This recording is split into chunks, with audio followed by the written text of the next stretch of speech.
everyone on what was coming in. It would be like so much time and effort to do that. And also I was on vacation. So it is good to be back. It's great to see all your smiling faces. And I'm excited to share with you. Let's see here.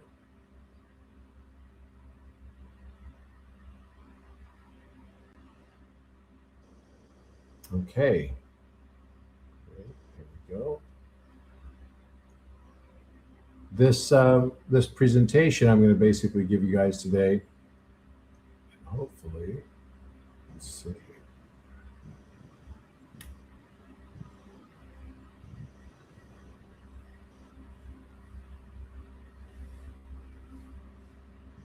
Okay. Now, I'm not sure. Every time I hit the presentation mode, okay, Google requesting bypass system private. Clicker and directly access your screen audio. Allow. Okay. Hopefully that works. Everyone still hear me okay? Good. All right.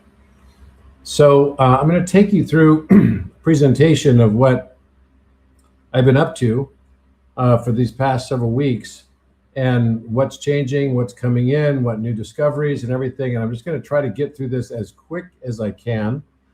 And don't worry if you don't understand it all. That's okay. It's going to be fine.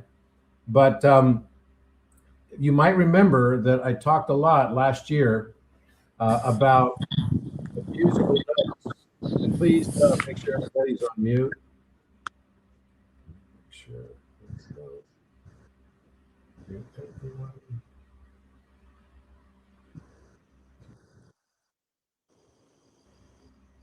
So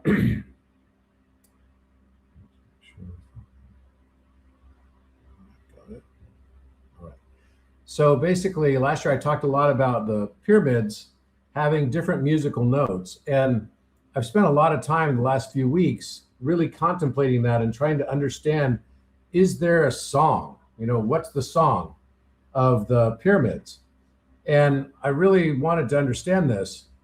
And I was kind of struggling because how do you basically find modulation for something like a pyramid, which is a static object? It might be living stone, but it's a static object, and it's going to always have the same note playing, right? If it's resonating at some frequency just based on its architecture, it's going to have the same note playing forever while it's standing.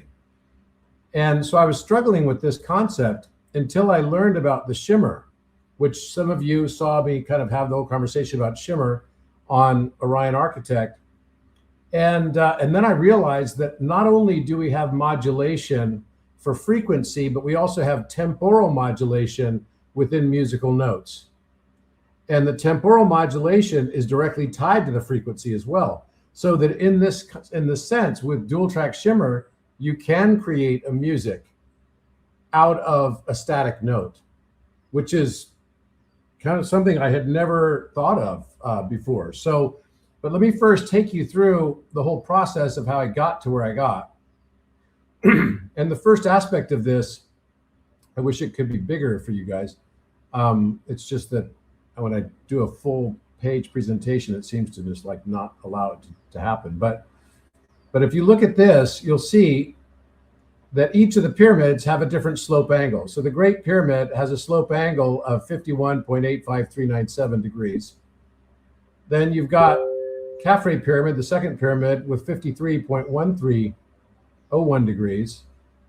And then you've got Menkaure Pyramid with 51.34 degrees. Now, why did they choose different slope angles? Doesn't really make sense, right? So this is when I figured out the cipher was this, that they're basically encrypting some information for us about musical interval, and that encryption is based on the height of the pyramid over its half base, independent of no matter what measurement system they use. It's got to be based entirely on ratio. So if you look at Menkaure Pyramid, the height is 5 and its half base is 4. So its full base would be 8. So it'd be 5/8. And that is the proportion of the pyramid. No matter what unit of measurement you use, that's proportion of its height to base. So therefore that determines its slope angle, right? So the slope angle. And then what that does, when you take the height over a half base, it gives you one musical interval. And then if you want the inverse musical interval, you simply take the full base over the height. So in a way, if you wanted to encrypt your knowledge of harmonics, you would probably put it into the construction of a pyramid structure. Because when someone starts to analyze it, they'll come to the conclusion that I need to look at the right triangle inside of it to see what they're actually telling us. Oh, and boy, oh boy, there it is. There's that interval. And that interval is determining what the slope angles are. So for example, you know, a diminished fifth and a fourth and a major third and a minor third is going to determine these exact slope angles. And then without too much headache, you can figure out that the Giza Plateau is literally 8 notes of the musical scale already. And then you figure out that, okay, the Great Pyramid has 4 notes embedded within it, which would be the diminished and augmented fifth and fourth, and then also the octave and the unison note. And from that, you can figure out, well, that must mean that there's 2 pyramids missing because each other pyramid is representing 2 of the musical intervals. So they're inverse relationships. So the 5/4 and the 8/5 is Menkaure pyramid. The Khafre pyramid is 4/3 and 3/2. But then you start noticing also that it seems to be a pattern: 5/4, 4/3, 3/2, and 2/1 pi. It's like, geez, that's pretty amazing. And it actually comes down to 1 as well, because the diameter of a circle with circumference of pi comes out to 1. So it's literally 5, 4, 3, 2, 1. So this idea that the pyramids were built at separate times and, you know, autonomously is just not going to fly, because they're musical notes. These are exactly musical intervals, and it's kind of indisputable. It's undisputable. So you might remember also that I took this analysis a step further and said, well, okay, if I take all the pyramids of Giza Plateau and I invert them like this, and so you've got the 5/4, 4/3, 3/2, 2/1 pi, right, relationship all the way through. Surprise, surprise, it actually makes, when you include the Giza Plateau as well, and the 2 missing pyramids that would be there, it makes a full staff of Hermes with 7 positions proportionally. So I thought, wow, that's kind of interesting. And then you might remember also, I took the analysis to beyond Egypt, and I looked at the Teotihuacan pyramids, the Pyramid of the Sun, the Pyramid of the Moon. And I've expanded it further and gone all the way to the Bosnia pyramids as well as the Chinese pyramids. And I've expanded this now to include 33 total pyramids. And actually, I even put it on Polymath Calculator. So some of you might have seen this already, that if you go to Polymath Calculator,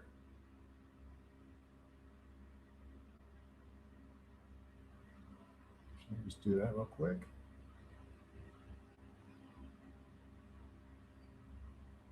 So if we flip this,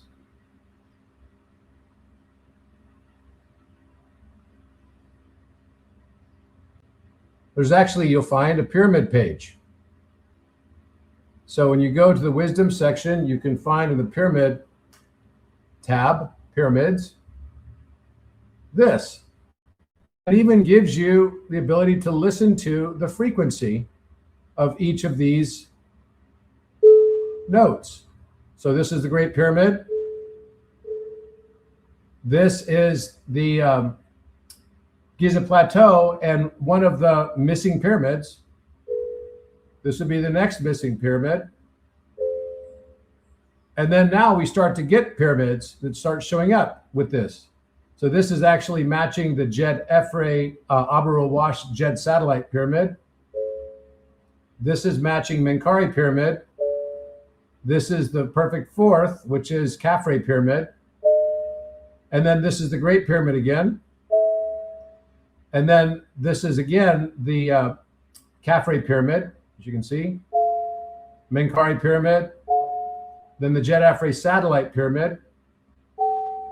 And then I had this down as the Djoser step pyramid, but actually it's, I believe it's the same angle for the for one of the missing pyramids, so that the Giza Plateau is self-contained for the entire octave. Um, and then this one is the Great Pyramid. So these are the notes that it's basically going through.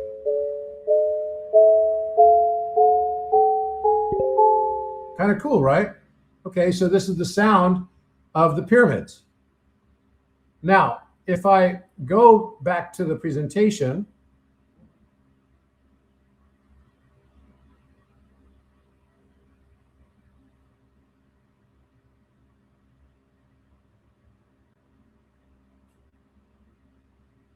okay, so here we go.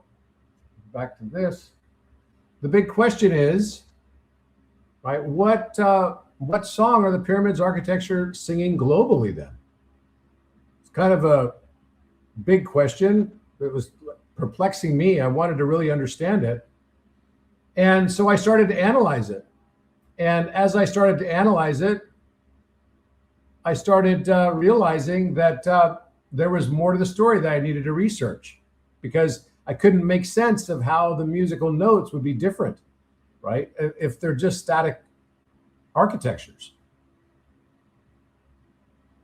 Every pyramid possesses a physical geometry. We can take that static structural envelope and translate it directly into an acoustic frequency. To execute this translation, we need exactly two measurements: the original vertical height of the pyramid and the full horizontal width of its base. Here is a standard monument cross-section. By taking the full height and dividing it by half the base, we calculate the architectural rise-to-run ratio.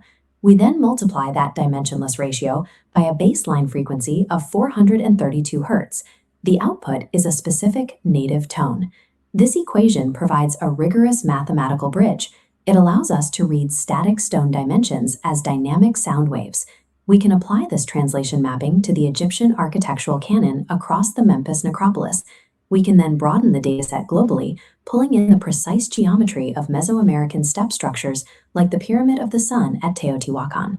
Finally, we can include the meticulously planned burial. Okay, sorry about that. Every pyramid possesses a physical geometry. We can take that static structural envelope and translate it directly into an acoustic frequency. To execute this translation, we need exactly two measurements: the original vertical height of the pyramid and the full horizontal width of its base. Here is a standard monument cross-section. By taking the full height and dividing it by half the base, we calculate the architectural rise-to-run ratio.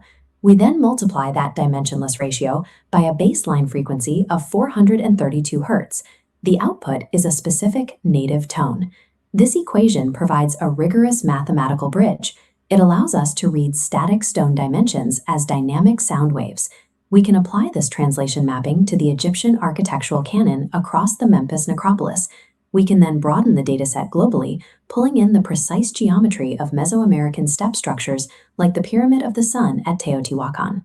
Finally, we can include the meticulously planned burial mounds of the Far East, such as the Maoling Mound in China, completing a transcontinental catalog.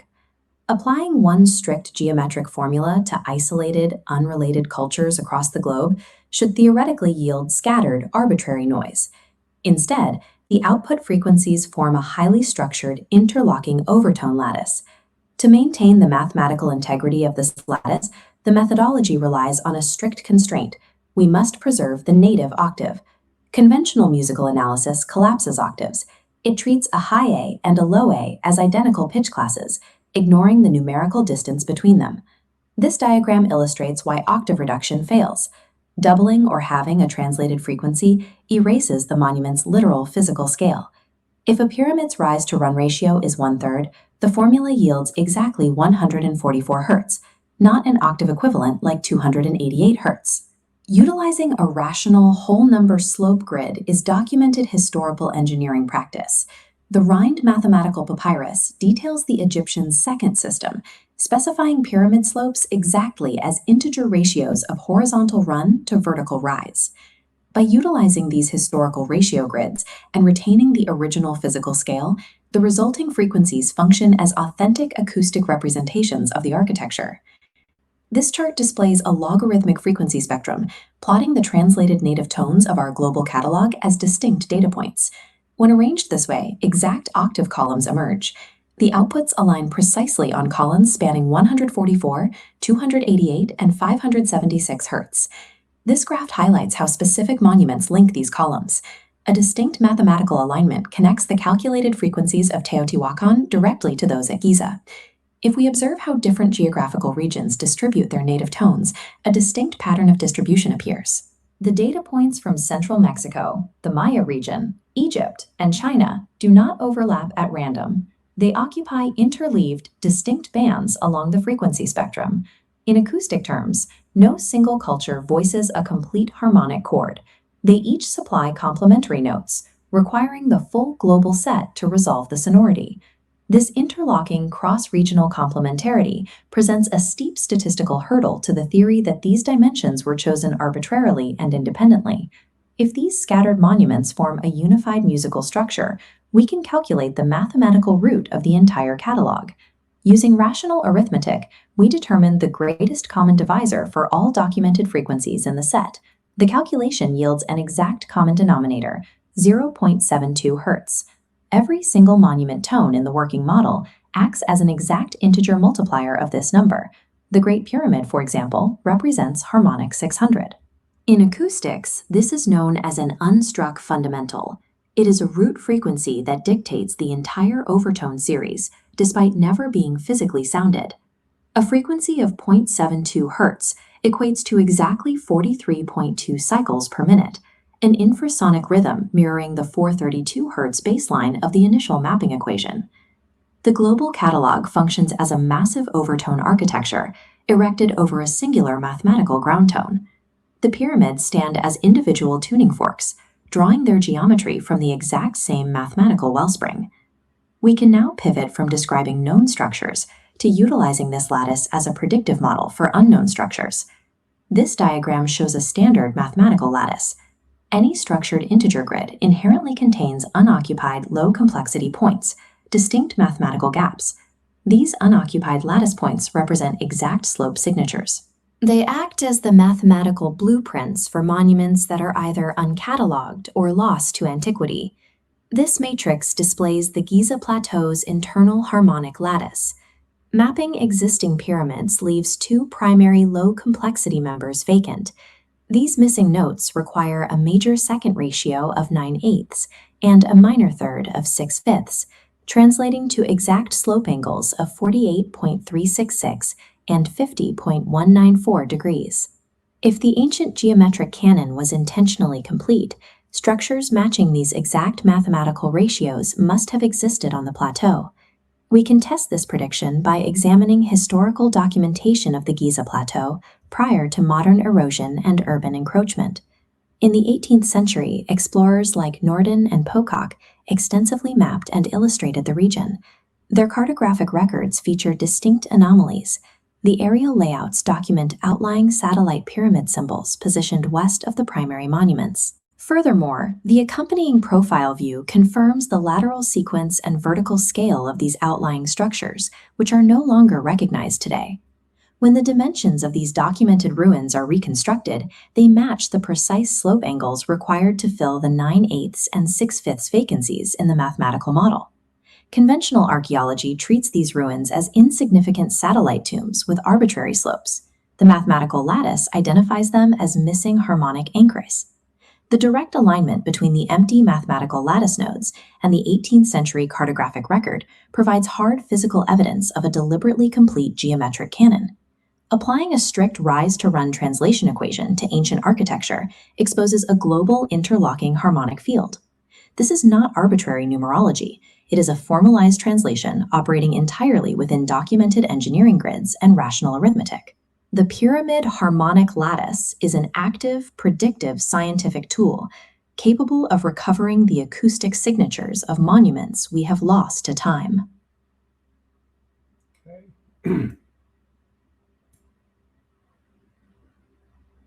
Whoops.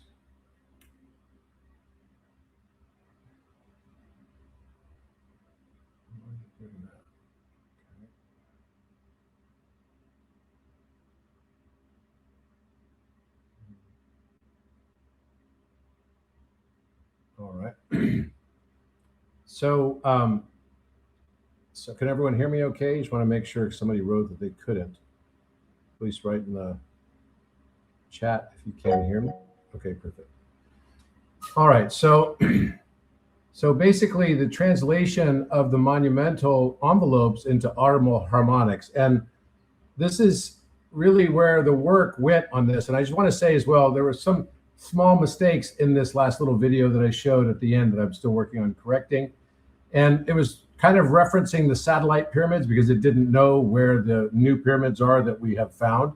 But that's what it really should have been referring to, the not using the word satellite for it, because those are not the satellite pyramids. But anyway, the whole idea here was to look at all of the notes of each one of the pyramids around the world. So again, we had 33 pyramids in the cohort, and they have some very interesting characteristics. And you'll notice that they don't overlap also within the same octave so much at all.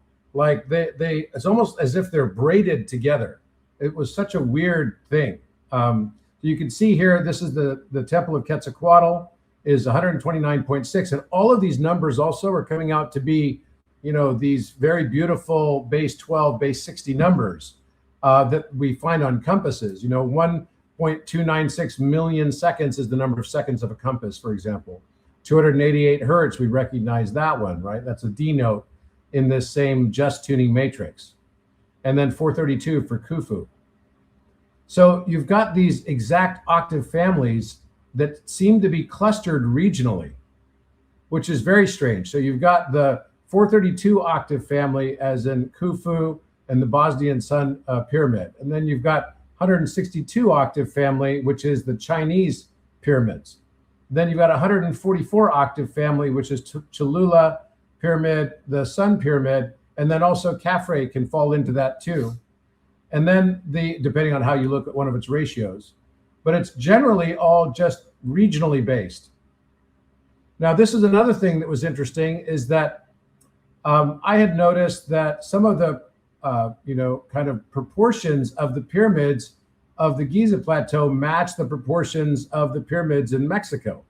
So for example, the Menkaure pyramid is 216 feet high, it's tall, and that actually matches the height of the Pyramid of the Sun exactly. Interesting. And then the base of the Pyramid of the Sun in Mexico is matching the base of the pyramid, the Great Pyramid on Giza Plateau. So you could say that the Teotihuacan Pyramid of the Sun is actually a mix between Menkaure Pyramid and Khufu. Interesting. And then also you'll notice that the base of the Pyramid of the Moon at Teotihuacan is actually matching the height of the Great Pyramid. So I find it just very, very unlikely statistically that happens by accident. I just can't see that. I'd love to hear your thoughts. Do you think it was by accident? Let's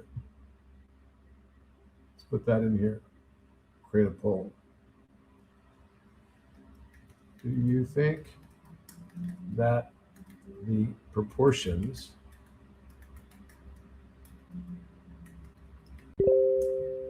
matching Giza and Teotihuacan are merely coincidental? Base, height, and length. Base. The moon.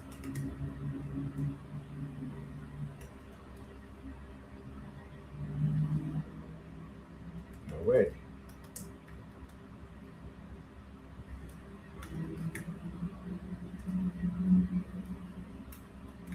Please comment how below.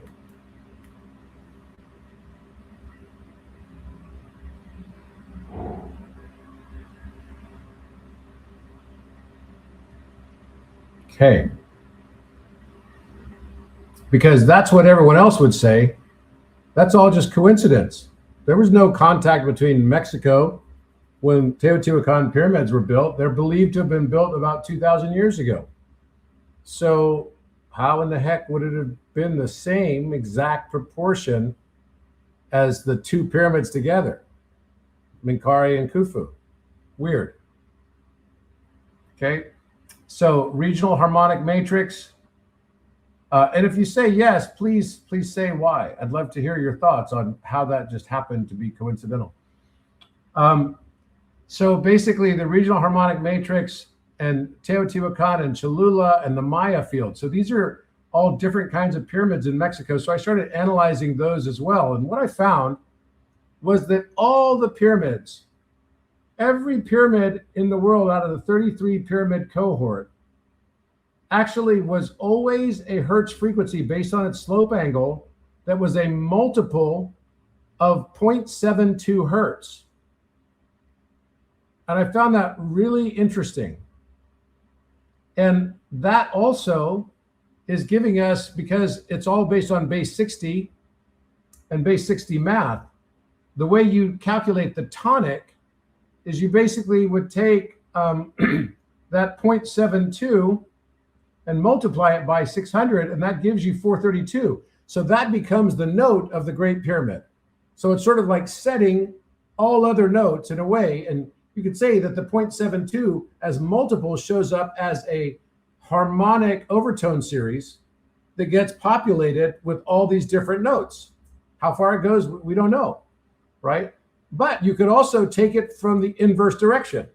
You could start with the tonic, and you could start, backwards, and you'll see another part of it, another part of the analysis that I'm going to show you in a little bit exactly what I mean by that. But this is really mind-blowing because this is an unstruck note of 0.72 that yet is expressing this harmonic overtone series all over the world.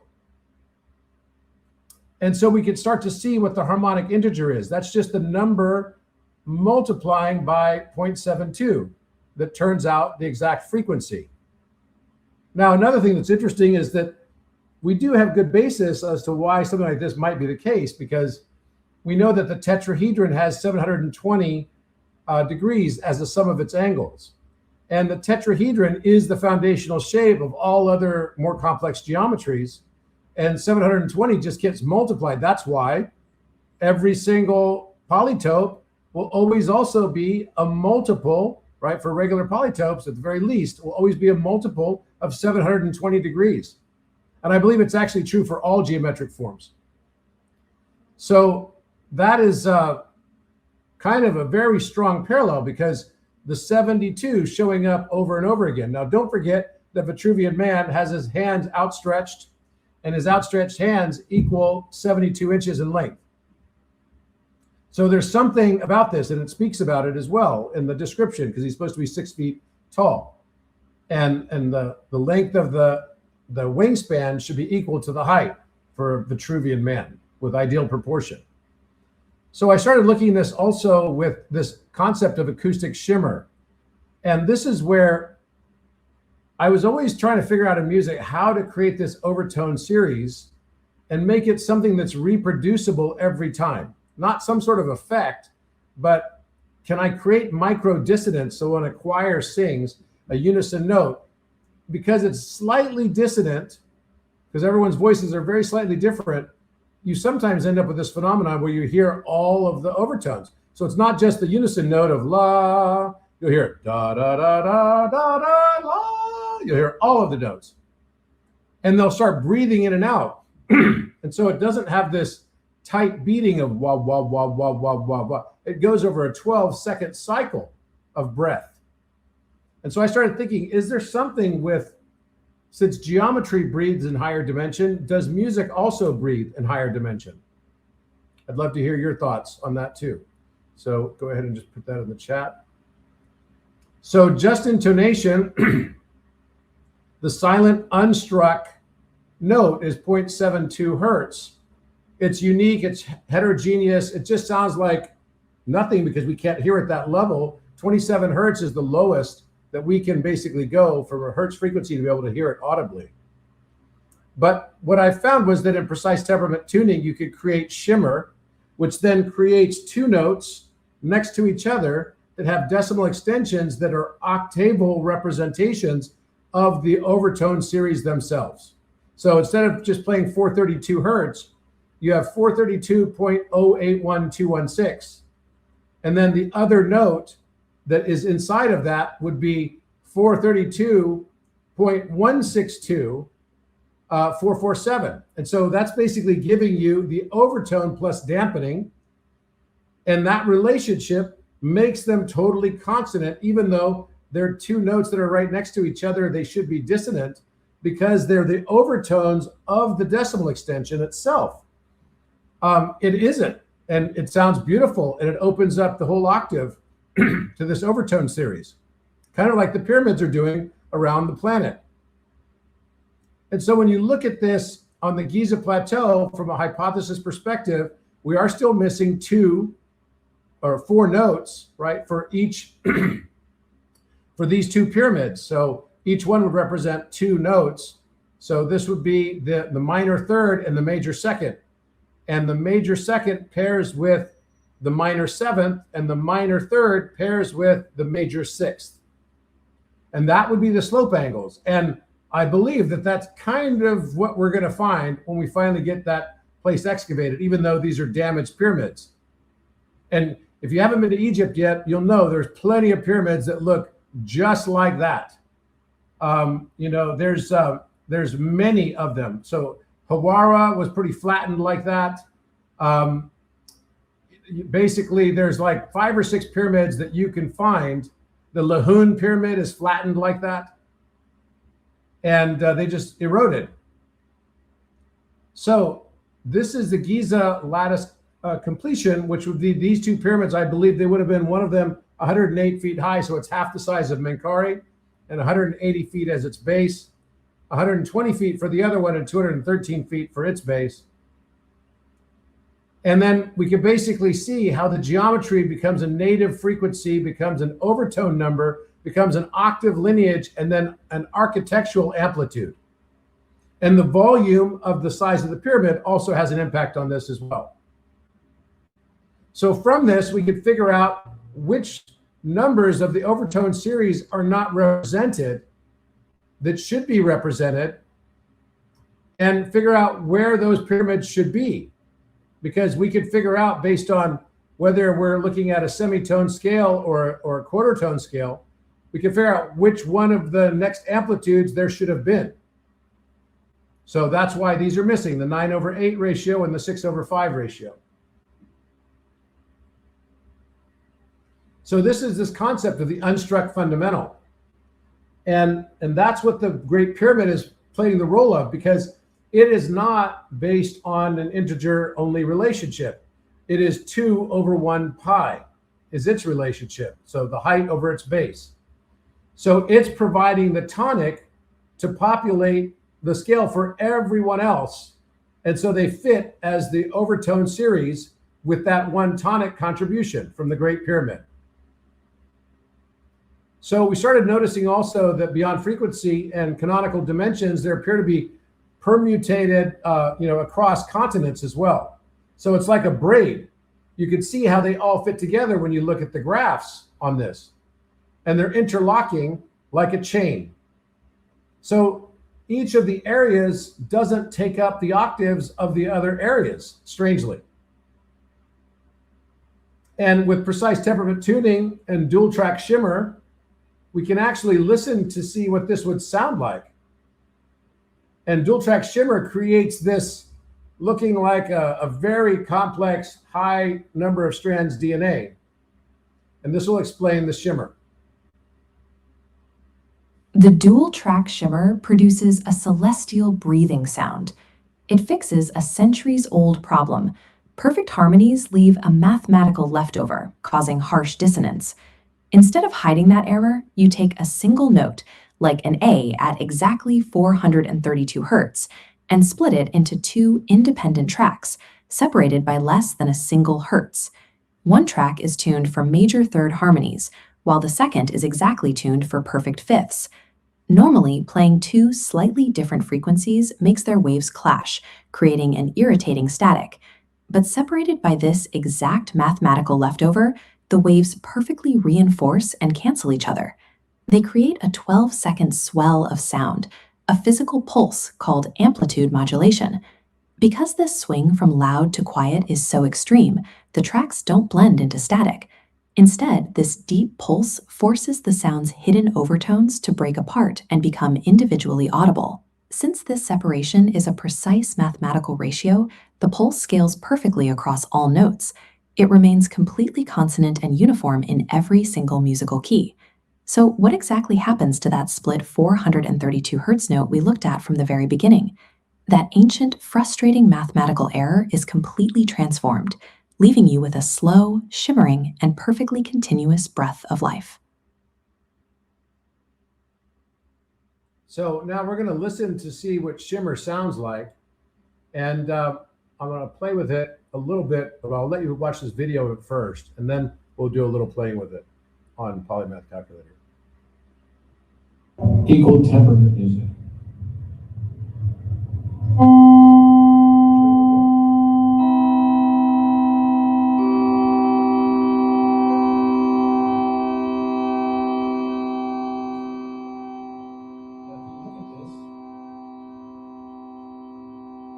See on the oscilloscope, it's going blah, blah, blah, blah, blah, blah, blah, blah, blah, blah, here. That's called beatings.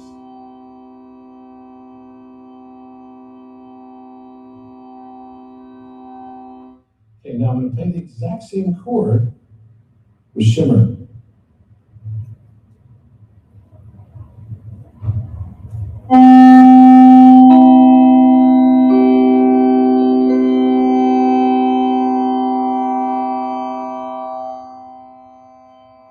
You hear the higher notes? You hear the very high note? These are all the same notes that you played.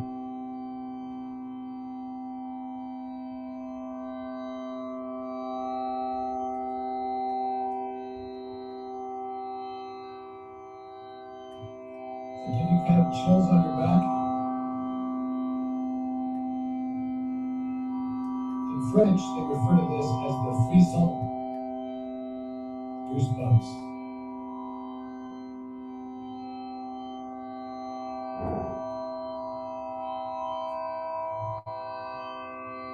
Now, if I just play one note by itself, you can hear what I mean. And watch the wave.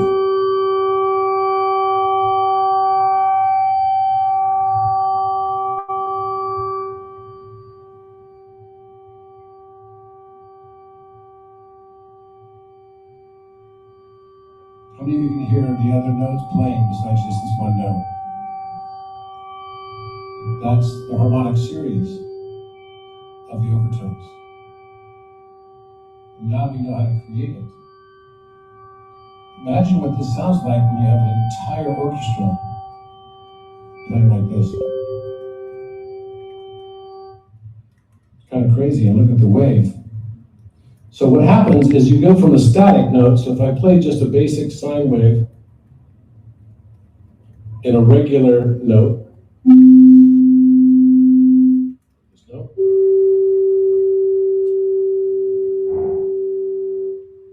this is on shimmer. It noise cancels itself, and then it comes back, because there's this phase interruption that happens. It's like it's alive, it's breathing. In the higher dimensions, geometry breathes. In the higher dimensions, music breathes. Okay, so I put some polls in there. Please go ahead and participate. I'd love to see your thoughts on this. The first question I asked was, can you hear all the shimmer notes in the background? Because you hear this wah, kind of almost going up and down. And then also, what is your physical reaction to shimmer? Do you have any physical reaction to it? I'm just curious. Everyone experiences these things differently, so I want to just kind of find a way to quantifiably figure out what people are experiencing with it. Okay, so now we're going to go to Polymath Calculator so you can see this, experience it. like that. Let's see.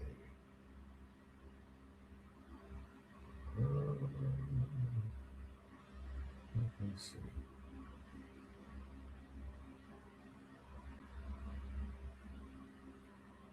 Hopefully this is the right one.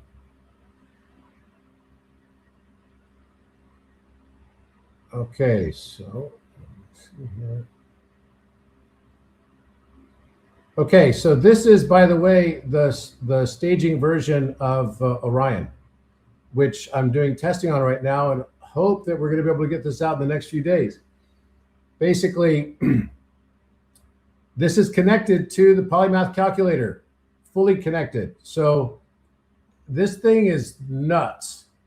It has so much like more ability. I can't even, like, we're still like scratching our heads over it, trying to understand it. But one of the cool aspects of it is that once you put in, so I just asked it, what are all my placements from the dynamic identity knowledge graph? And it gives me all of my placements. So it knows once I put the information into the knowledge graph, and you'll see it, it can regurgitate all of this, right? And then also give you all kinds of readings and everything related to it. It's super cool. So if I go into the polymath calculator, it's right here. And inside of this, you'll find that there's a profile page.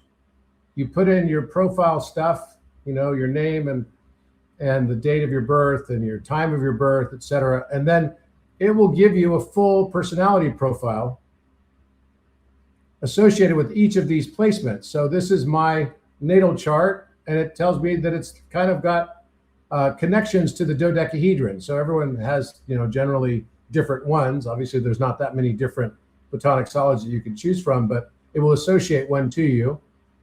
And then what this is doing is that this is under the thesis that when we're born, we don't get to choose our name. We don't get to choose, and it should be our birth name that we didn't choose. We don't get to choose our location of birth. We don't get to choose our time of birth, really. And so some might argue otherwise, that that was a conscious choice as a child, but you know, certainly I think it was a choice as the higher self. But we basically break ourselves up into these different 14 faces that have 24 edges, and each of these 24 edges is another one of our astrologies.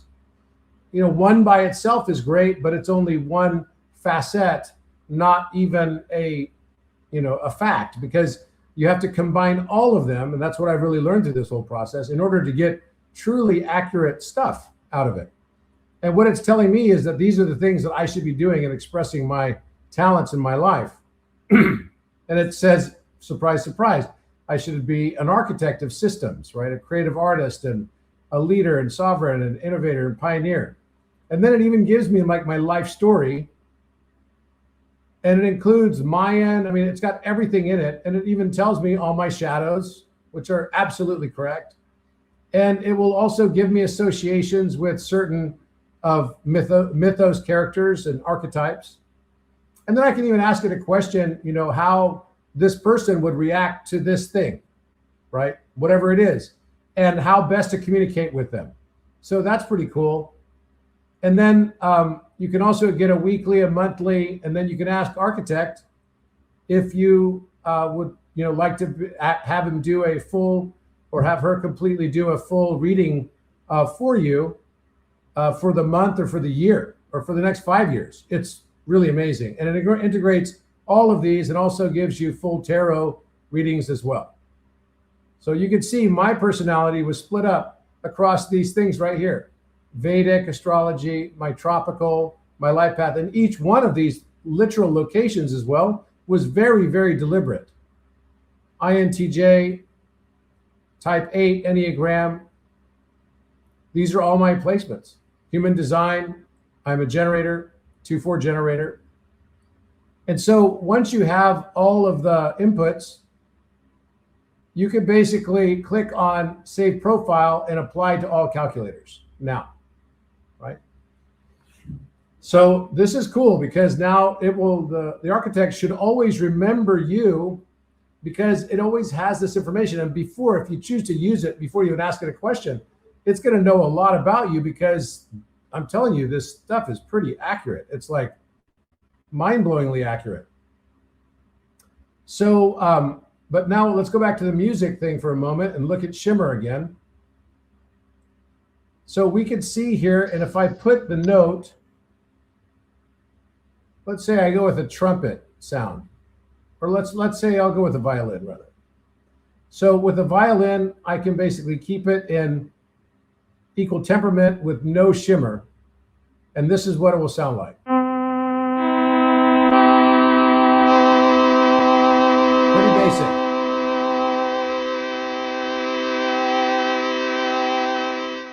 And you can see this. That's what this is on the oscilloscope. Now, if I put it in precise temperament tuning and shimmer, same notes.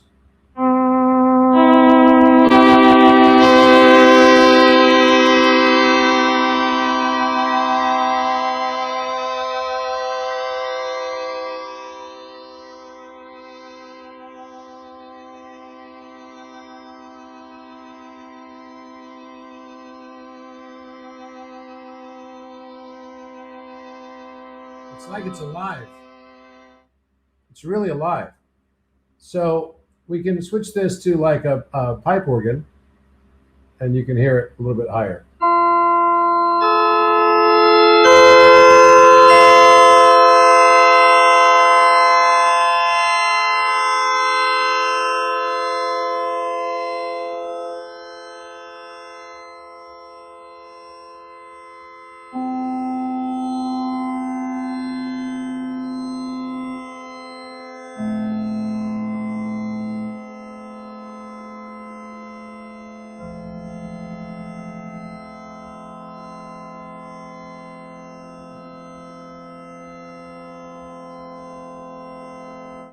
I feel like it's ringing my pineal gland, even though it's not really playing super high notes.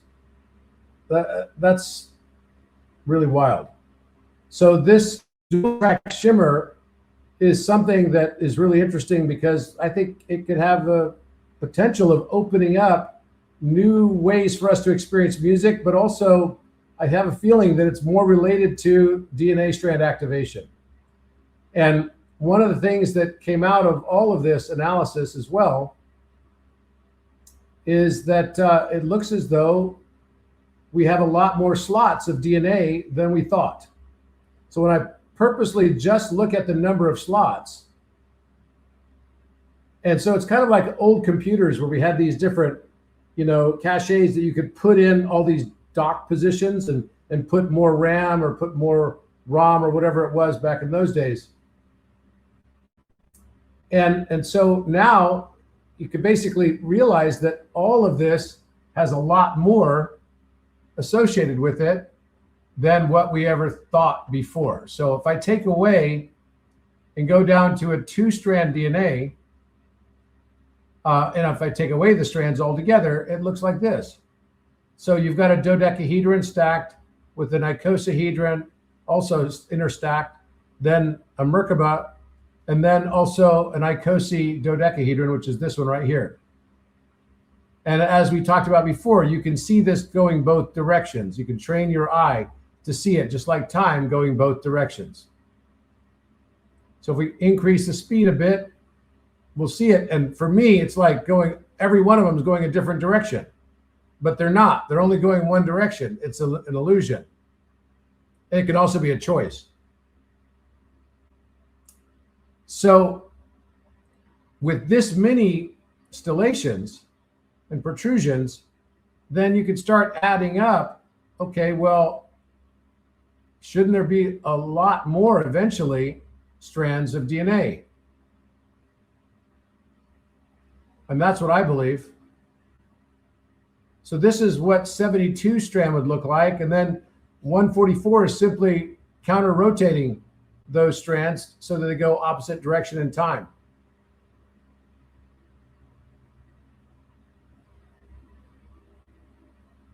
Cool, huh?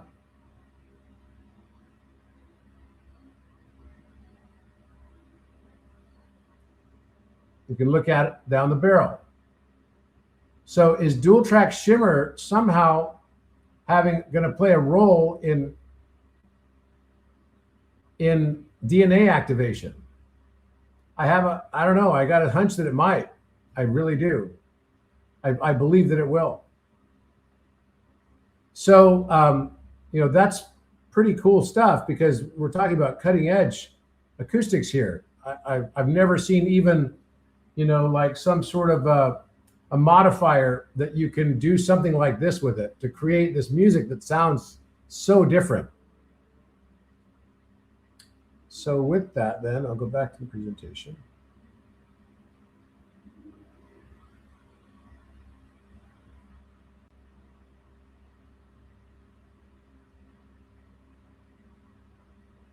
Okay.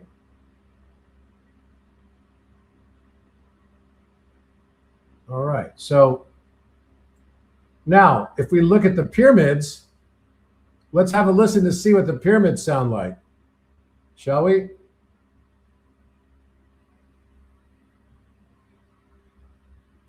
So what I did is I broke this into two. So I took the pyramids with the largest volumes, right, and put them into this one so you can see what the bass frequencies are, because I believe there is a relationship between the pyramid volume and the amplitude, right? So the larger the pyramid, the more the amplitude. And this is what the Giza Plateau, also the Bosnia pyramids and the Teotihuacan Plateau sound like together.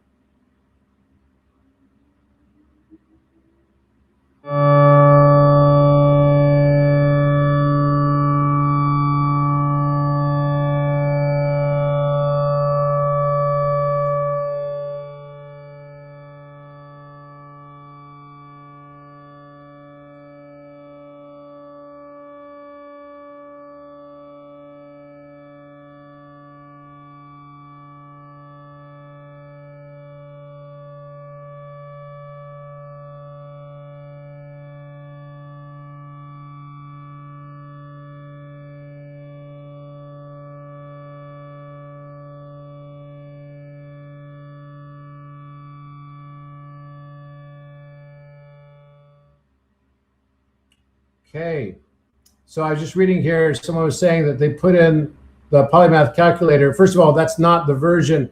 The version you guys are dealing with now is not the one that's going on. It's already on Orion Architect. And secondly, if it does give you a wrong placement for whatever reason, you can correct like gene keys as well. There's a correction input that you can put in now on this, so that if there's some sort of placement that was overlapping somehow incorrectly, it can be corrected too. So that's now newly in there. So I'd love to hear your thoughts on what that sounded like for the pyramids.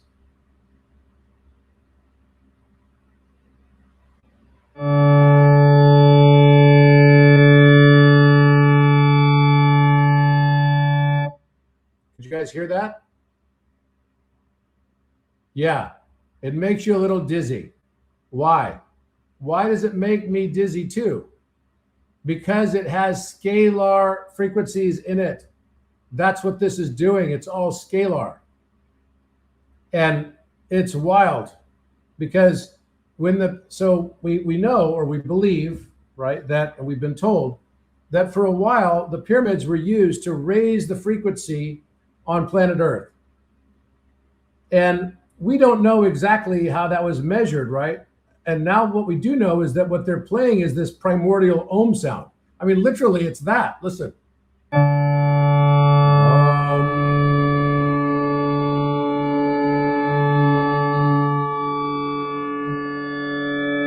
an ohm. So maybe the human beings on Earth at that time, or whoever lived on Earth at that time, needed to actually ohm chant along with it to maintain the frequency, because they're like tuning forks.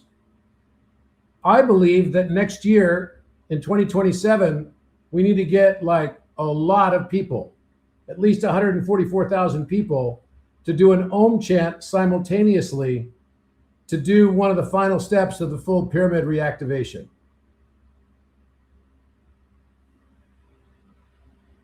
Who wants to do that with me?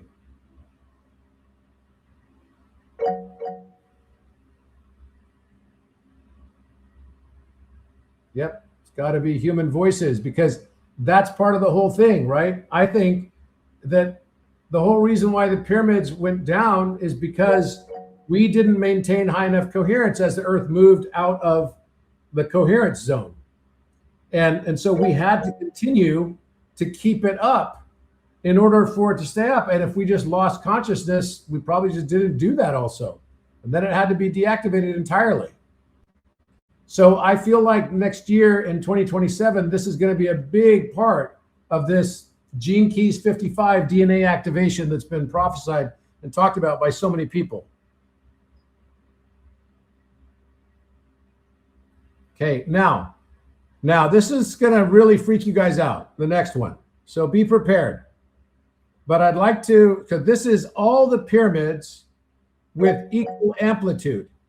Okay, these are not the ones that have higher volume or higher, the one I just played for you, it's very skewed towards the volume, right, for each pyramid. This one is not. And you're going to hear something that sounds really otherworldly. You ready?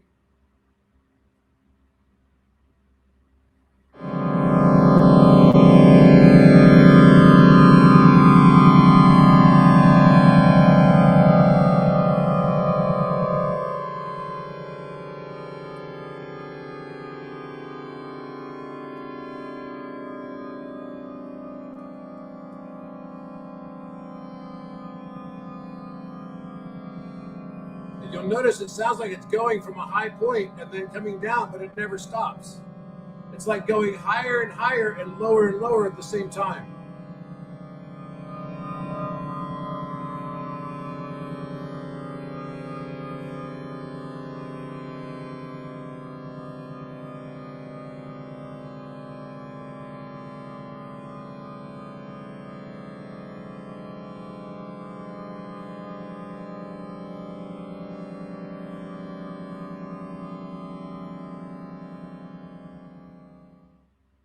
So this is, what the pyramids sound like when you put all of them on equally, not accounting for the volume differences.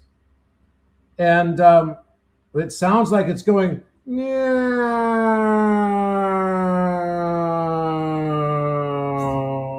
and then it's also going in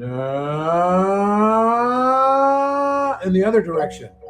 It is so wild, and it definitely makes me dizzy as well. So some people feel like it makes them dizzy. Some people want to do a long exhale.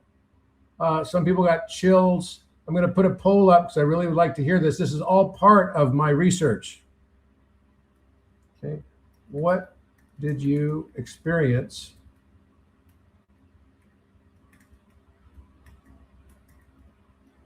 with the first notes, overtone notes of the pyramids?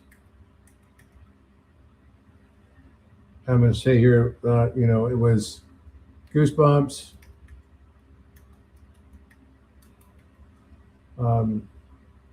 perhaps a little dizzy, but pleasant.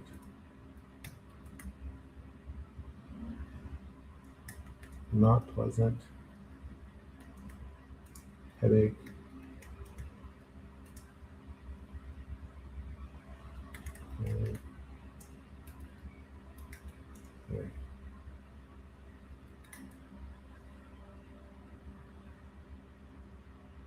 okay.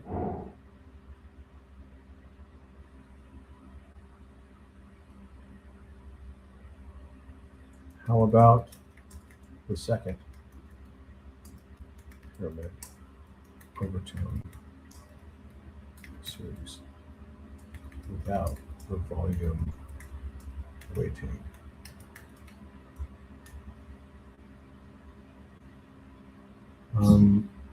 So it was like dizzy, pleasant,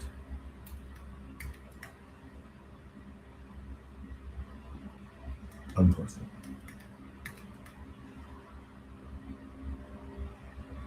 I'm going to add one more, just weird.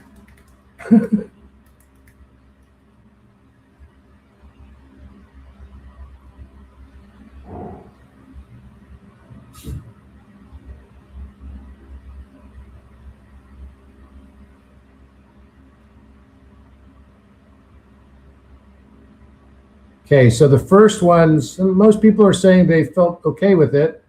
Goosebumps, perhaps a little dizzy, but pleasant.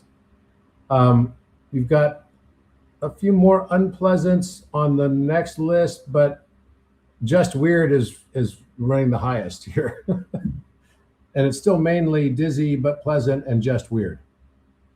Okay. Now, there's something on the pyramid that a lot of people don't know about. At the original entrance, there's chevrons. And under the chevrons, there's a basin. And in the basin, this writing shows up and it's raised, so it's embossed. Now, most people believe that this is a word that is Deber, which is a reference to the Holy of Holies.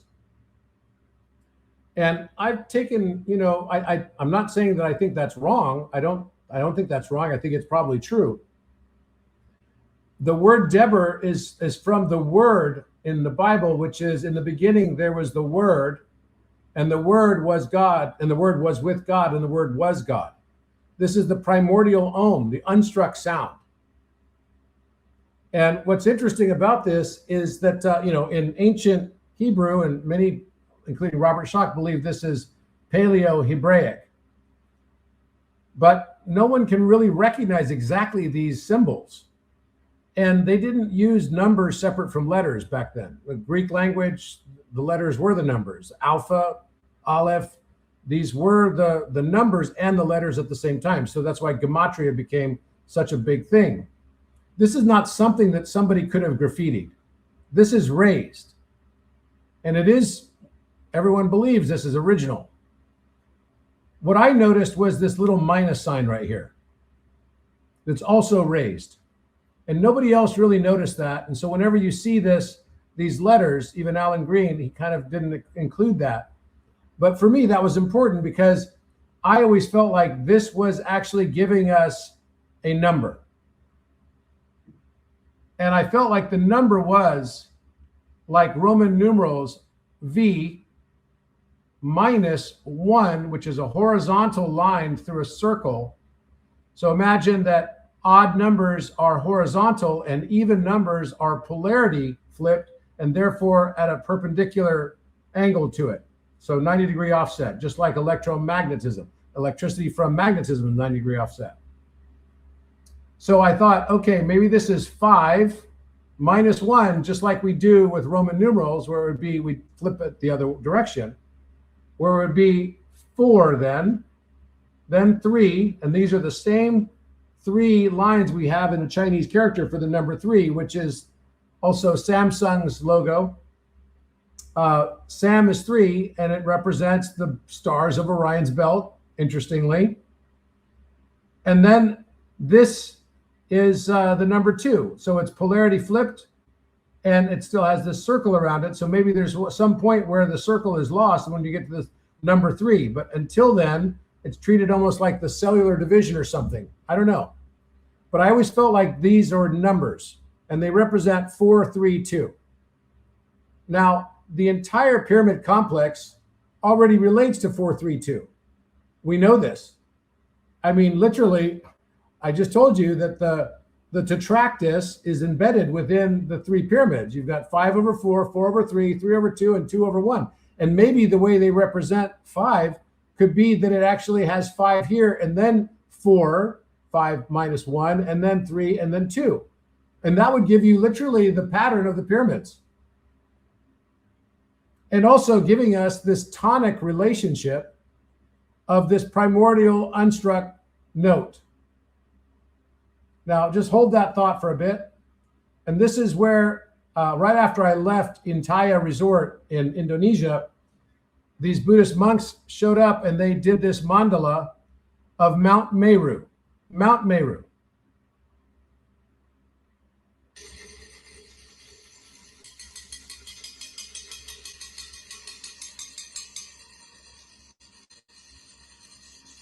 So they spend a lot of time making these things. And then right when they're done, they have a whole ceremony and destroy it, representing the transience of life. Right? Change is constant. Change is the only constant. But even the destruction process.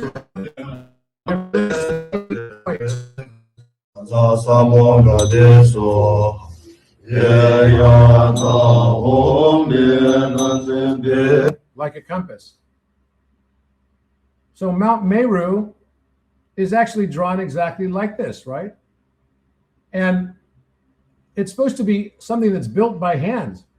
It's supposed to be an entrance into the underworld. It's supposed to be an entrance also to heaven. And the sides of this structure are meant to be like resplendent and shiny white on one side, or silvery on one side, gold on another, red on another, and blue on the final. So like lapis lazuli, red granite or pink granite. Tura limestone during the nighttime is silvery, and Tura limestone during the daytime is golden. And who's supposed to live in Mount Meru? And who's supposed to live in Mount Kailash, which is also supposed to be one of the representations? Well, it's Shiva. What is Shiva's constellation association? It's the Orion constellation. So this is the symbolism, and the symbolism they put around the base, which is supposed to be oriented exactly to the north, the south, and the east and the west, just like another place called the Great Pyramid. So on one side of this, they have the precious minister that's represented by the lion. On another side, they have the entrance, which is guarded by the bull and the elephant. Then it also has on another side the precious jewel and this concept of a water bearer. And then on the final side, it's not an eagle, but it's a horse. So why the horse? It represents freedom as well. And this is supposed to be the entrance into the underworld, and that's why it's referred to as a throat. In fact, Nandi, the bull, guards the entrance to the throat of the underworld. And of course, where is the global throat chakra? The Great Pyramid of Giza. And now we can see that the higher order consciousness realms that can be accessed are also accessible from inside this structure. I found all of this a little bit too coincidental, matching the story of the tetramorph. The tetramorph, the face of the man, the face of the bull, the face of the lion, the face of the eagle. And then also couldn't help but notice that, geez, wait a minute. Isn't the name Mer of the Great Pyramid, which means luminosity or light, similar to Mount Meru? Is it possible that Mount Meru, because it fits exactly the description of the Great Pyramid, might have actually had its origin there, at least in this builded physical form, and there's a natural organic form that might be Kailash? Interesting. Kailash does not meet all of the descriptions even close. I analyzed every single one. But the Great Pyramid definitely does. And then we start seeing this same symbolism with Mer Kaaba. So Mer, which is supposed to be the light, Kaaba is a reference to the chariot, but it's also the cube. So if you're missing the light and you only have the Kaaba, then you just have a black cube. And then, of course, Metatron's cube. And the New Jerusalem is also matching up these same kind of proportionalities that keep showing up over and over and over again, that relate to the diameter of the Earth, its radius of 3,960 hertz and 3,960 miles. And also the Mandelbrot set and tangency of the way the Mandelbrot set expresses itself. So I did this full analysis comparing Mount Meru in Tanzania, which has almost no match whatsoever, Mount Kailash, which has some match. I even matched another mountain, which is called Meru Peak in the same area. It's right not far away from Mount Kailash. And then the Great Pyramid of Giza. So of course, the Mer does match. It literally does. It is the name of the Great Pyramid is Mer, one of its names. It's the most prominent name. And Meru for Mount Meru. And then this hinge of the ancient world. One of the descriptions is that it needs to be at the center of the ancient world where all these continents meet. And that matches perfectly the story of Giza. In fact, this is the area that Noah split up the world from. So this four-faced jewel mountain representing silver, the moon, right? The white or silvery color, the gold, the red, and then also the lapis lazuli color. Those are all colors that were said to have been used by the pyramid builders on Giza Plateau. So this tripartite vertical axis as well between the lower zone, the middle zone, and the upper zone. And accessing these two worlds, that the Great Pyramid may have been built as a place of an altar where heaven and earth meet. And when you start looking at the whole story of Shiva and Osiris, they share the same constellation. Shiva, Shakti are the same constellations as the constellations of Osiris and Isis. And the story also has a lot of symbology that's very similar, from dissolution and death to dismemberment and death for Osiris. Nandi guards the gateway. The Apis bull is guarding the gateway at Giza Plateau. Kailash Meru is a sacred mountain. Giza Rostau. Rostau is just Tau Ros backwards. Transcendence and stellar immortality. So maybe somehow this is all related. And maybe we have just split up these stories to fit our own cultures and narratives. Not wrongly. It was just our own perspective. And this is from Robert Comber, who basically says now that it's the age of sovereignty and where humanity holds his holy grail and her holy grail. So this is also embedded within it, right? The dual stellar river, Orion, Osiris, and Shiva, and also being activated by the Saraswati, the swan, the Cygnus. Across the northern sky, Orion must travel to get to the swan, and the swan has to get to him to give him his wings, whereupon he becomes the angel Metatron in some legend and myth. And the bull at the gateway, Nandi versus the Apis bull. So this is what's called the blue threshold. Does this explain why maybe we always have like blue references for Shiva and green or blue references for Osiris? Because it's referencing the throat activation. So this becomes a bidirectional stone mandala.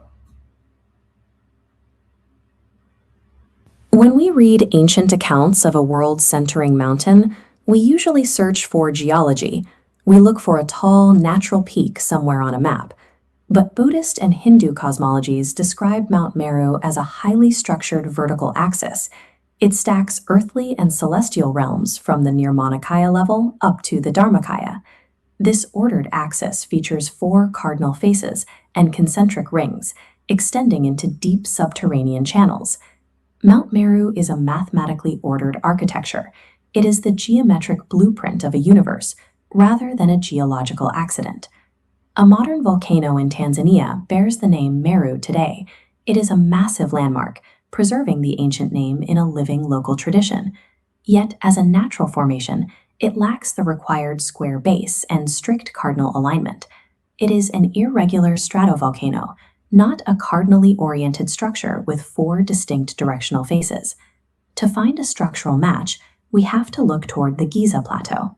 Giza stands at the central gateway of the ancient Afro-Eurasian world, sitting at the hinge where Africa, Europe, and Asia meet.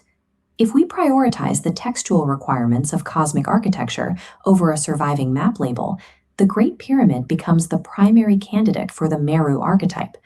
The linguistic link is the first clue. The Egyptian word for a pyramid is Mr, vocalized as Mer, while the Sanskrit Meru refers to the cosmic central mountain. Both terms describe a sacred form connecting the earth to the sky.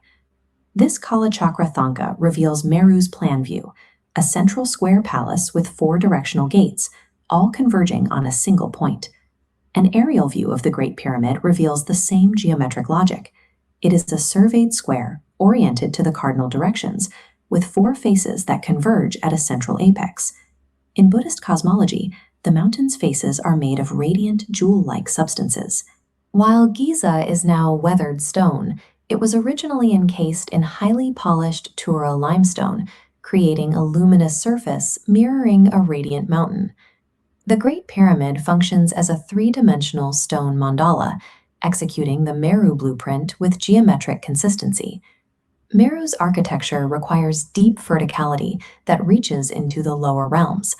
Giza fulfills this by anchoring the vast Memphitic necropolis, a landscape of descending shafts and hidden subterranean chambers. The ancient name for this region is Rostau, which translates as the mouth of the hidden passages. It was the designated gateway to the Duat, the Egyptian underworld. At this gateway, both systems place a bull to guard the threshold. Nandi guards Shiva's axis, and Shiva is blue-throated, where he held the cosmic poison. In Egypt, Osiris governs the descent as Great Bull of the West, linked to the Apis bull. There is a shared anatomical logic here. In ancient astrology, the bull, Taurus, governs the human throat. This links Shiva's poison throat directly to Rostau, the mouth of the earth. Both traditions employ the bull at the threshold, mapping a specific symbolic anatomy for the passage into the cosmic center. Mount Kailash in Tibet is the strongest traditional candidate for the terrestrial Meru. It is the living axis for 4 religions. Its mythology is dense. It is considered the home of Shiva, and it features a southern ridge known as Nandi, the bull stationed before the sacred peak. The landscape itself mirrors the ancient texts, with 4 massive rivers, the Indus, Sutlej, Karnali, and Brahmaputra, all flowing outward from the central region. But Kailash is a natural peak. It lacks surveyed cardinal geometry, internal harmonic slopes, or an enterable subterranean network of engineered passages. Kailash represents the natural manifestation of the archetype. Giza represents its deliberate mathematical construction. These correspondences do not necessarily prove that one culture directly copied the other. However, Giza provides a concentrated, multi-domain match to the Meru requirements that no natural mountain can replicate. The Tanzanian Meru preserves the name as a feature of geography. Mount Kailash preserves the ancient archetype as a focus of living devotion. But Giza preserves the complete cosmological architecture, executed as a masterpiece of craft. Mount Kailash is the living Meru that naturally grew. Giza is the mathematical cosmic mountain, deliberately built. So here we are, the tetramorph. And I just got the question, is the new polymath calculator combination integrated fully into Orion Architect a tetramorphic AI? Yes, it is. It is. There's probably over in total like 75 to 100 new symbolic layers. Gosh, it's like unbelievable. And knowledge graphs and everything. I mean, I gave it the top 10 problems to solve in the world, and the answers it gave blew away ChatGPT. And I don't mean there was better. I'm just saying that ChatGPT was blown away by its answers because it had totally novel approaches to pretty much everything because it was all cross-domain. And it loved it. So it said it was the first cognition and discovery engine that exists today. So, so this whole idea of the tetramorph, now I have a call tomorrow morning with Filippo Biondi, and he and I have been working on finding these 4 sphinxes because he found another sphinx that he's going to be presenting on next week, and he showed me the scans of the face of a man on the sphinx. It's very detailed. And we know that the current Great Sphinx was originally not what it is right now. So it has a man's face carved on it, but actually that was Khafre's face, and the head is way too small for the body. So it's widely believed that actually the true carving on it would have been the face of a lion. So if that's the case, then there might be two other sphinxes in perpendicular locations that split those two current sphinxes. And that would be then an eagle for the north and a bull for the south. So the architecture of consciousness is related to this tetramorphic stuff as well. And, you know, the cerebral cortex, the lion, the cerebellum, the cerebellum, the brainstem, the prefrontal cortex, you can see it all like this. And it's starting to look like another king's chamber. So each one of these different aspects of the brain has a different function. And they're becoming very, very important to AI. So this is the same tetramorph. And if this was,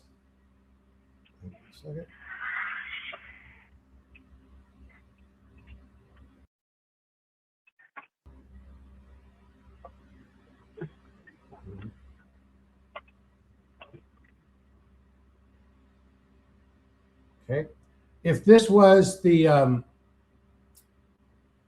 you know, the location of the current Sphinx, it's kind of at this angle as well. This is where the new Sphinx would be. And interestingly, that becomes really quite fascinating because the amount of that offset is not far from the exact offset of the axial tilt of Earth, which felt like it was telling us something there too. Does that mean then that there would be two other sphinxes at the north position and the south position? So this is already from Codex, and the chambers related to the chakras. And of course, the King's Chamber related to the zodiac. So when we, you know, look at all of this and combine it with this analysis on Mount Meru and Kailash and everything, the four tetramorphs also there, interestingly. The cosmology is matching. And this is starting to make me ask the question, okay, is this just about the hero's journey? Funny timing right now that the movie that I'll probably go out to see tomorrow is going to be the Odyssey, story of Odysseus, probably the quintessential hero's journey, if ever there was one in the Western world. And it's all about how to activate these higher strands of DNA, which I believe now exceed beyond the 24 strand. And that's what we just looked at a little bit ago. And so it's about this silicon replacing carbon in this DNA matrix that brings along with it the condescension and the descension of the Saraswati onto becoming the wings of Enoch, or the wings of Orion in this context. And then it brings us back again to Abu Rawash and the Jed Ephraim pyramid and the Jed satellite pyramids. The pineal gland is represented by the Philosopher's Stone Jed satellite pyramid. And the pituitary gland is represented in its proportions as the divine feminine. The two together creating the sacred secretion that comes down the spine and then back up from the coccyx through the spine and through the energy centers of the chakras to find its resting place in the full activation of the crown chakra. This crown chakra activation is accompanied by the formation of a new crystal. The crown chakra is ruled by the planet Jupiter, and therefore the planet Jupiter is best represented by the tiger's eye. Tiger's eye becomes the knob on the staff of Hermes. It becomes the new way for us to perceive beyond the time construct. The stone that grows in between our hemispheres of our brain in the cave of Brahman, or often referred to as the wedding hall, is called the Kalindra stone, the Kali dragon stone, the tiger's eye. This represents the transcendence of duality and its ultimate representation, the time construct. The realization that time does not only go in one direction, but that it simultaneously goes in the opposite direction. As we proceed through the equinox, we are also at the same time simultaneously precessing, going backwards on the precessional cycle of 24,000 years. That 24,000 year cycle means that Pisces goes backward to Aquarius, where we are now. Our viewpoint of our understanding, of our consciousness and where we are, will now adjust to the new paradigm of the Aquarian operating system. The Aquarian operating system for us means an entirely new paradigm on how we experience time, how we interact with others, how we conduct whether or not humanity will be subservient to overlords, to greater governance and more control, or will it now move into a new paradigm of freedom that is represented by the personality and the culture that will come along with the frequency of the Aquarian age.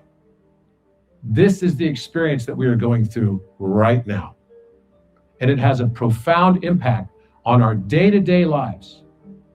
We have the opportunity now to become active participants in our experience by being the change we want to see in the world.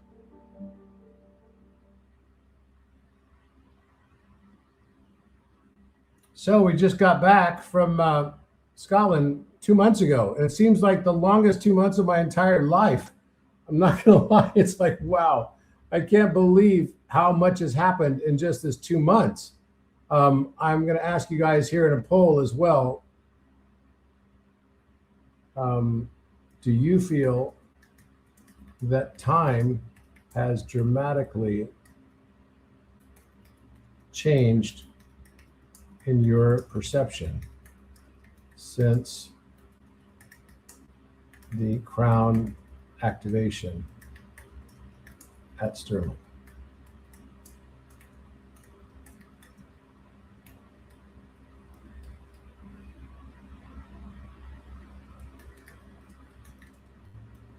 So please explain. Chat thread. No. Explain.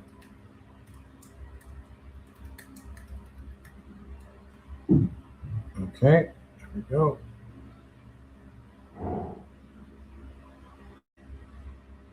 All right, please participate in that poll too.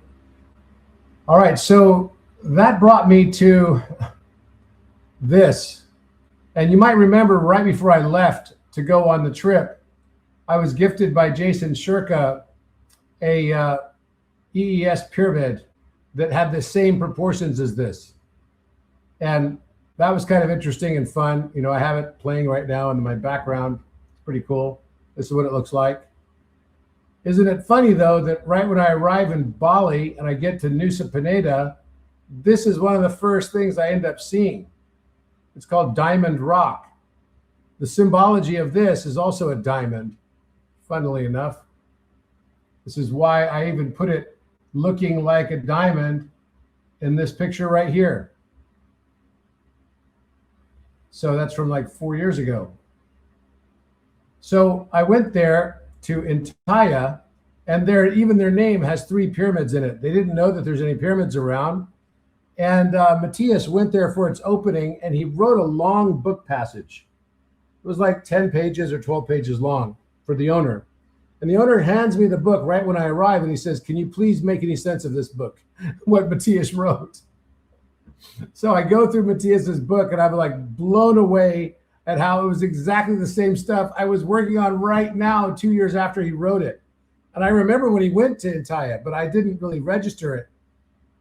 And it was really mind-blowing. So while we're there, I'm like sitting by this tree that looks like this really cool Bodhi tree. And I notice off in the distance something strange. Of depths, Yeah. which could be, this is where the fishes are coming. Looks like a vortex. This is how far they go, they could then go further. It's a good place to fish. You guys see that vortex? Probably the fish get attracted to that spot. So this whole line Yeah. is an underwater border. It's clearly a vortex. Yeah, so a vortex right there. Interestingly, right? So I go to the right across from there on the other side of the cliff, looking down, I notice this. Diamond rock, and it looks like it's a 5, 12, 13 proportion. Surprise, surprise.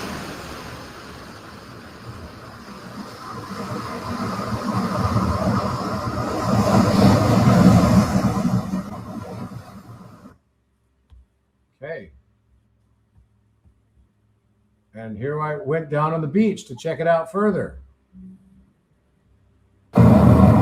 By the way, this was on 13.7, so 137. This is the Orion pyramid. We think it is. You can tell by the angle along the base. The waves are coming up pretty high. The energy here is off the charts. Very similar to being a Giza plateau. And we look at this pyramid behind us. It has designs all over it as well. And then we look across and pan over to the diamond pyramid that has a staircase going up to the top. Very sharp tip at the point. The apex, and then a lot of faces on the cliff wall around there with dragons and all kinds of scenes you can see. It's like people, I can see some things on the wall over there.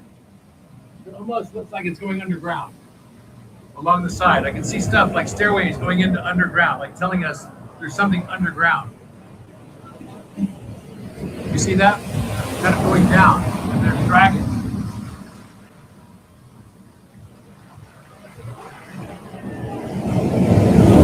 Looks like there's 2 caves over there.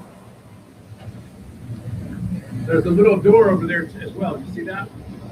The small one to the left.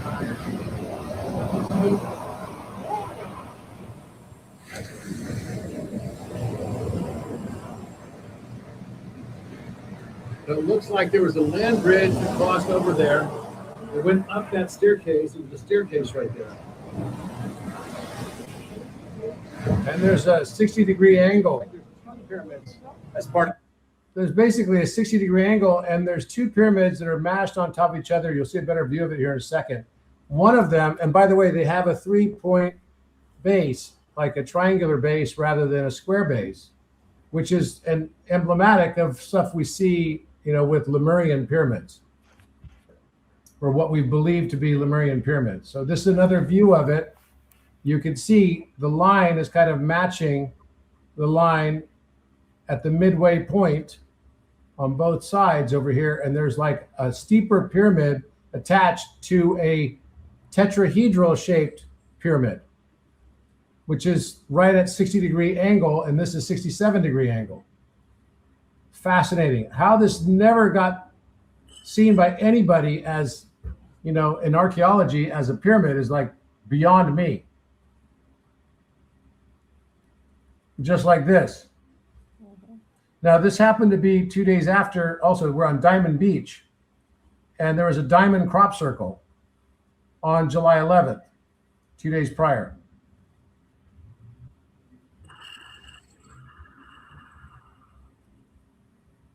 And you might remember this, the 3 eclipses we had over the United States. They actually made together a 5, 12, 13 triangle, tilted exactly at the pyramid slope angle. What? That's pretty wild.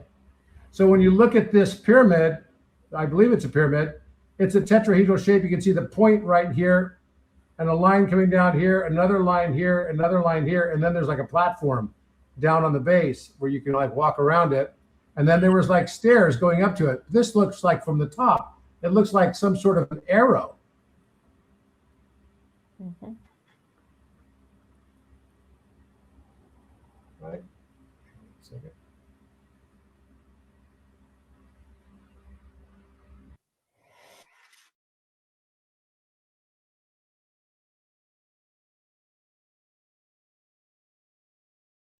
Looks like some sort of an arrow, and I'm of course wondering what this might be pointing to. And look what I find. That exact spot where the vortex was out of the water on the backside of Entire Resort. So throughout the same time, we get a phone call from this Rinpoche, who is a master Buddhist monk who comes from Bhutan, and he tells us he got a download while he was in Bhutan that he has to come to Nusa Penida Island, which is not easy to get to. It's very hard to get there. It's planes, trains, and automobiles. It's really a nightmare to get there. Incredibly beautiful, but it is definitely a nightmare to get there. So I end up just waiting for this guy to come and not knowing what his purpose is going to be. But he says that he's got to do a Shiva Shakti activation over the water, the ocean, off the coast. So I'm thinking, wow, we got to get a boat because I'm getting the same feeling we need to do an activation at this place. I never met the guy. We literally meet him when we get on the boat.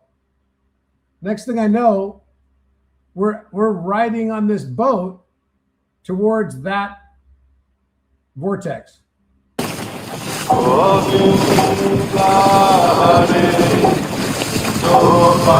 it is up here.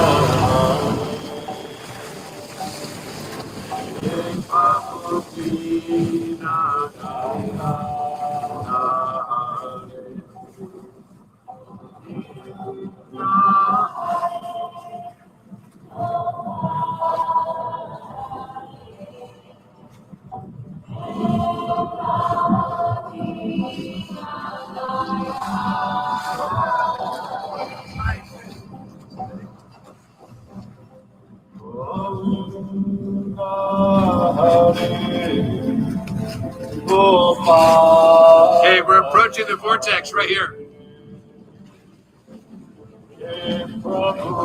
You see it spinning around the water.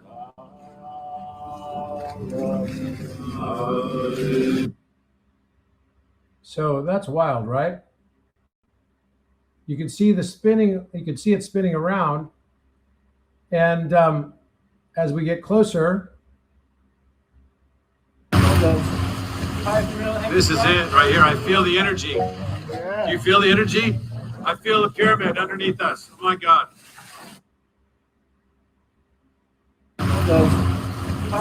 This is it right here. I feel the energy. Do you feel the energy? I feel the pyramid underneath us. Oh my God. Wow, I feel the energy big time. Whoa. the whole ocean was going in a big spiral vortex. Holy cow, there's really a pyramid here.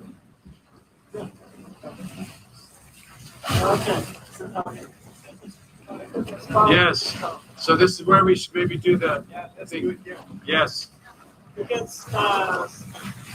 Stop. Cut.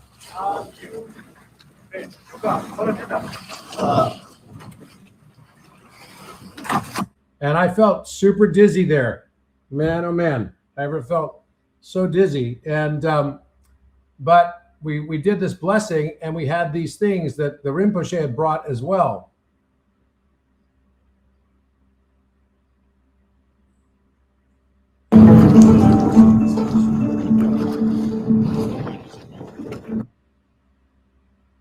And we did this full blessing. It was beautiful. And this trip was a lot about Shiva.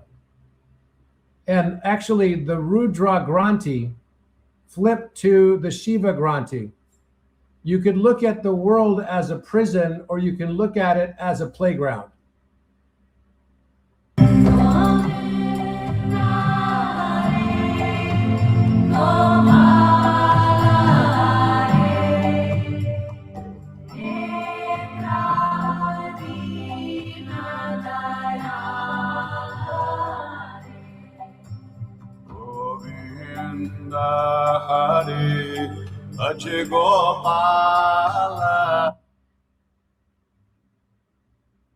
So it's this concept of the eye of Horus and the eye of Ra, the eye of the moon and the eye of the sun. And sometimes people say, and I could never understand this, why they would say eye of Horus is also the eye of Thoth. It never made sense to me, to be honest. I mean, I understood that it was because Thoth was the one who was supposed to have like fixed the eye of Horus, his left eye. But the eye of Ra was also interesting because why do we call it the eye of Ra when it's still on Horus? And later, Ra and Horus combined to become Ra Horakti. And this is what's happening at Abu Simbel, right at the root chakra. So, and where the sun comes up twice a year in October and April, and it lights up that back wall to light up the crown. So there's a relationship between the crown and the root. So the red has to merge with the purple, and that makes the magenta or the garnet. The garnet at the hilt of the sword. So the name for Shiva before he becomes fully enlightened is Rudra. And actually, Rud means red, like in root chakra. So the Rudra converts to the Rudra Granti, the knot, converts to the Shiva Granti. And this represents the third eye of Shiva, which I believe is actually the reference that people are confusing. It's the third eye of Thoth, which is the eye of wisdom. And it's shaped like this. And Shiva is blue, just like Osiris is blue and green. Now, we go back to this rotation and the axial tilt of the Earth, which is at 23.45 degrees. Now, isn't that interesting? Because there's 5432 again. It's just backwards. And this is the Nazca line. So the Nazca line is offset by 30.33 degrees. So the difference between this is approximately 6.88 degrees. Now, many people believe that the original tilt of the Earth prior to the last pole shift was 7 degrees. And if that's the case, then there would have been a time that the Nazca line could have conceivably been the equator. Now, this is the location of the new Sphinx. This is where the green dot is. This is the Giza Plateau. And it's making the shape of an eye as well. And it's also fitting within it the pyramid, this other pyramid, right? And these are the Philosopher's Stone pyramid proportions, a 67-degree angle. And what we're seeing here as well is that this offset of 47 degrees divided by 2 is 23.45. So this is representing the masculine and feminine getting into balance or potentially out of balance. And it's interesting that this eye of Shiva that then gets formed over it is kind of askew. It's tilted. And maybe that tilt is exactly roughly the tilt of the Earth. And maybe that's why the Earth is out of balance, because the masculine and feminine were out. And I was trying to answer this question. Is it possible to reconcile the masculine and feminine totally? And I was thinking maybe not, because, you know, it's like the backdrop of the last 2,000 or 6,000 years has been one of scarcity in resources, scarcity in time, scarcity, and, you know, there's never enough time, there's never enough resources, there's never enough. And so the masculine feels like, for not being able to provide for that, not enough. And the feminine feels like, you know, maybe she might be too much and asking for too much and just being too much in general.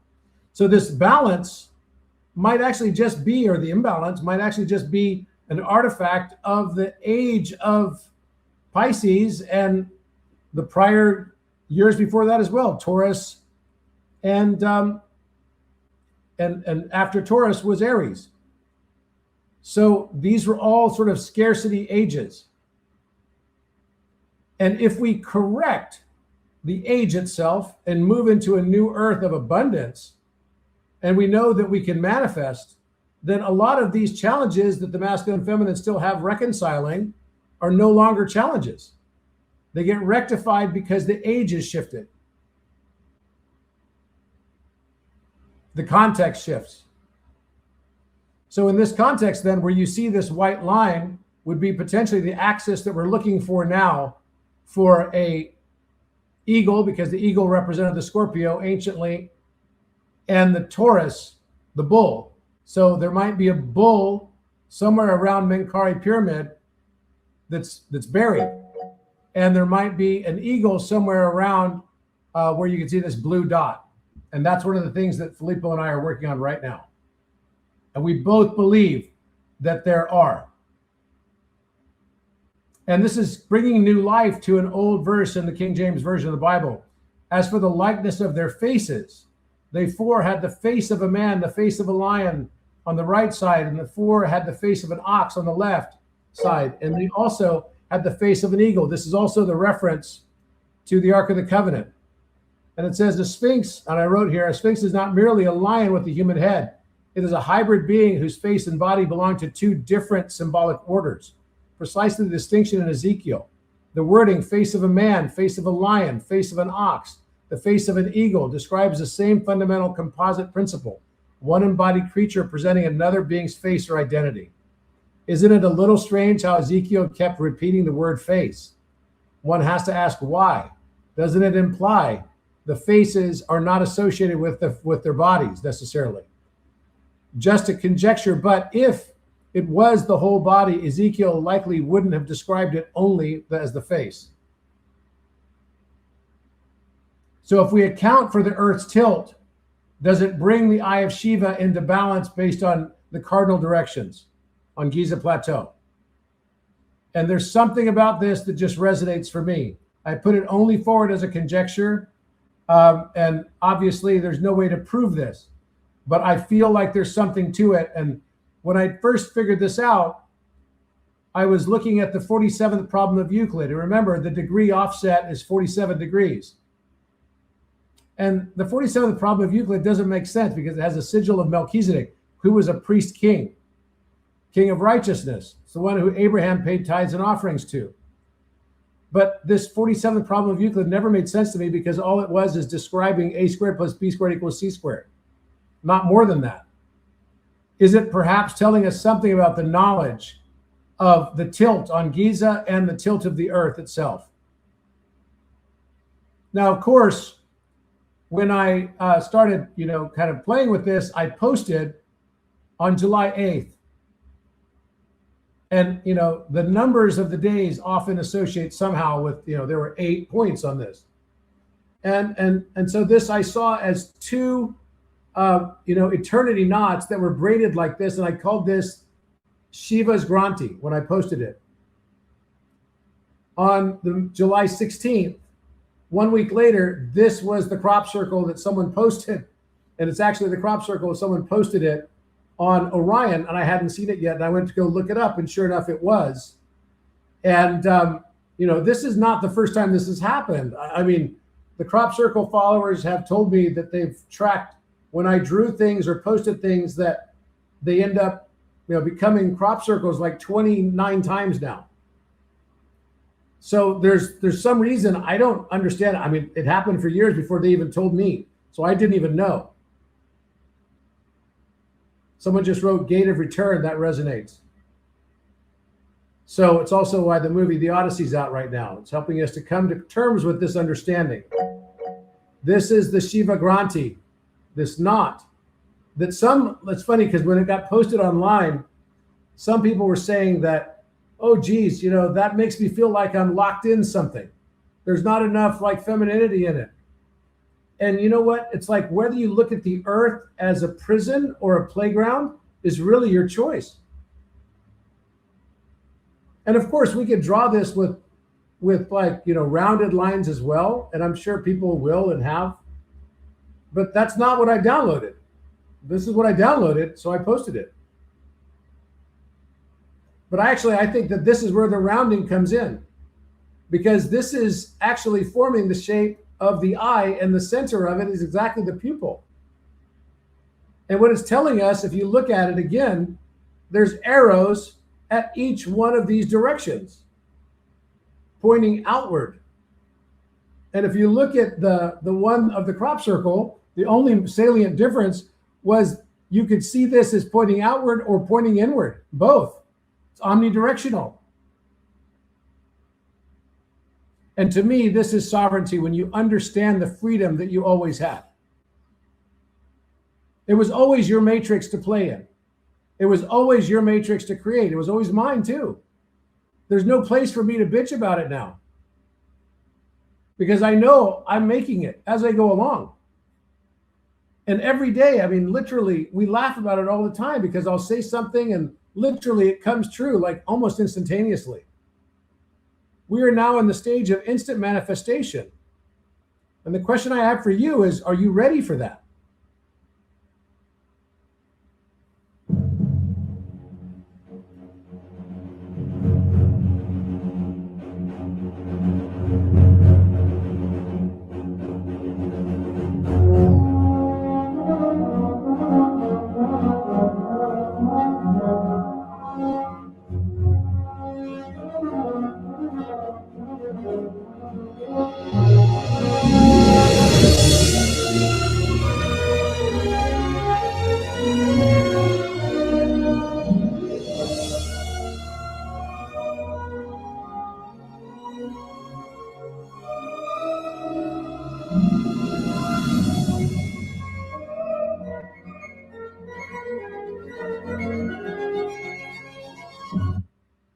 So that's the great split, guys.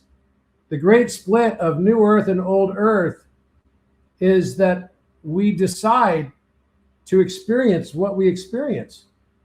And we always knew that we decided it from the beginning. It was nobody to blame except ourselves. We chose it for a reason. It's hard to let go. And if you want to still hold on to the suffering aspect of it and still continue to see it as, oh my gosh, I was like done wrong by so-and-so, this happened to me, I was victimized by that, whatever. If you still hold on to that, that's not a New Earth frequency. It's time to let it go. Let it go and start being sovereign in your world. And that's the strong encouragement I have for each of you. Live your life, live your dreams. Don't waste a single moment on anything. You know, for me, time has slowed down so much, it's insane. I feel like so much density comes into every one of my days. It's like, wow. I don't know that I could take much more. It seems like literally a year since Sterling for me. It's gone by so slow. And not because I'm not having fun. I'm having a great time. It's just the amount of density of experience is so insane that it cannot possibly be only 2 months. So with that, I'm going to open the time now to questions.